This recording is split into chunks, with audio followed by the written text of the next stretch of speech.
also shift focus to Hindustan Zinc, which is up around 2% in trade today. And why so? That has happened after Q1 numbers. But to get details on the numbers, we have been joined by Arun Misra, CEO and whole-time director Hindustan Zinc. Mr. Misra, welcome to ET Now. Before we get into numbers, let's take a step back and look at the macro backdrop. There has been a lot of noise around tariffs. I understand Hindustan Zinc operations are directly affected by tariff war, but any indirect impact that company is facing currently? No, because primarily we are a domestic market player, and primarily we sell in domestic market or an extension of Indian market, which we consider as a Southeast Asian market. So we are, and at the most on the west side, we go up till Middle East.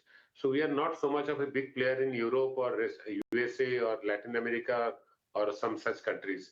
So this tariff war that we are seeing is not having direct impact on my revenue. But of course, tariff impact has a global uncertainty. It does translate into uncertainties in almost all economies.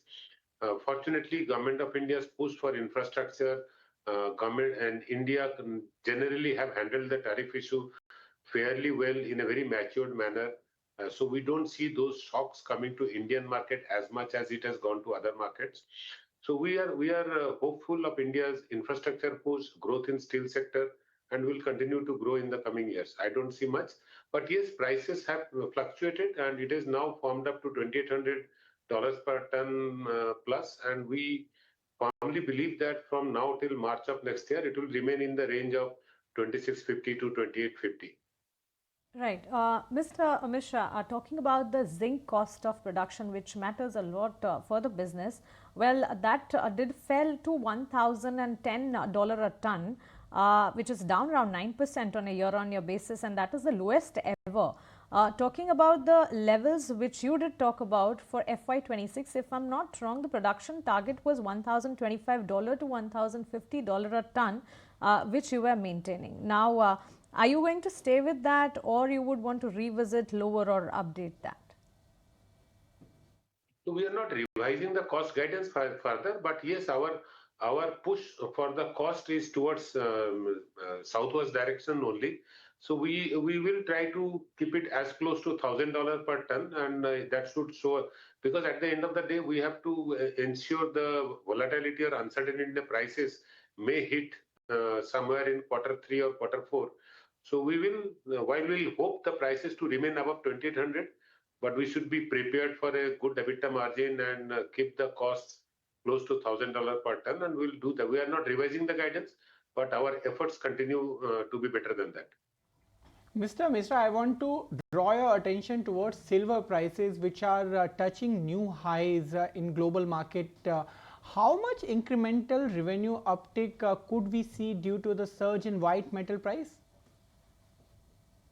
So silver prices will remain same. So while the silver production will determine the revenue, and it will determine about how much metal production we do, but its contribution to EBITDA is something has been spectacular in this quarter, just because we produced less metal, and of course we produced about 149 tons of silver, but silver contribution to EBITDA was 41-42%. I guess when we produce more metal, it will come down to 37% or so. Right. Taking it from there and talking a little more on silver, since silver is already at what, $37-38 an ounce, where do you see silver prices by the end of calendar year 2025, around December 2025?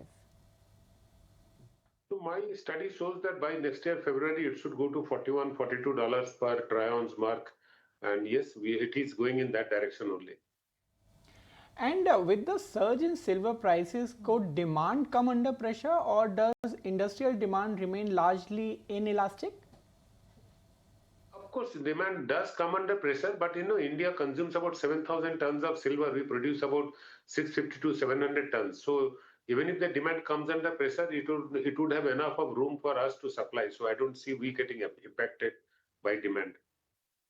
And one more thing which everyone is speaking these days, the rare earth mining, which is the buzz of the town and is opening up opportunities for mining players in India. Hindustan Zinc also secured rare earth mineral blocks earlier this year.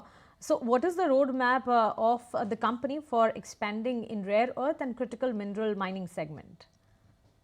So we have got blocks, critical mineral blocks of potash, tungsten, and rare earth mineral block in UP. So all that we will first start exploration. We have just got the LOI. So we will start exploration. It may take 2 years to explore the property fully and then figure out business viability, extraction process, put up plants.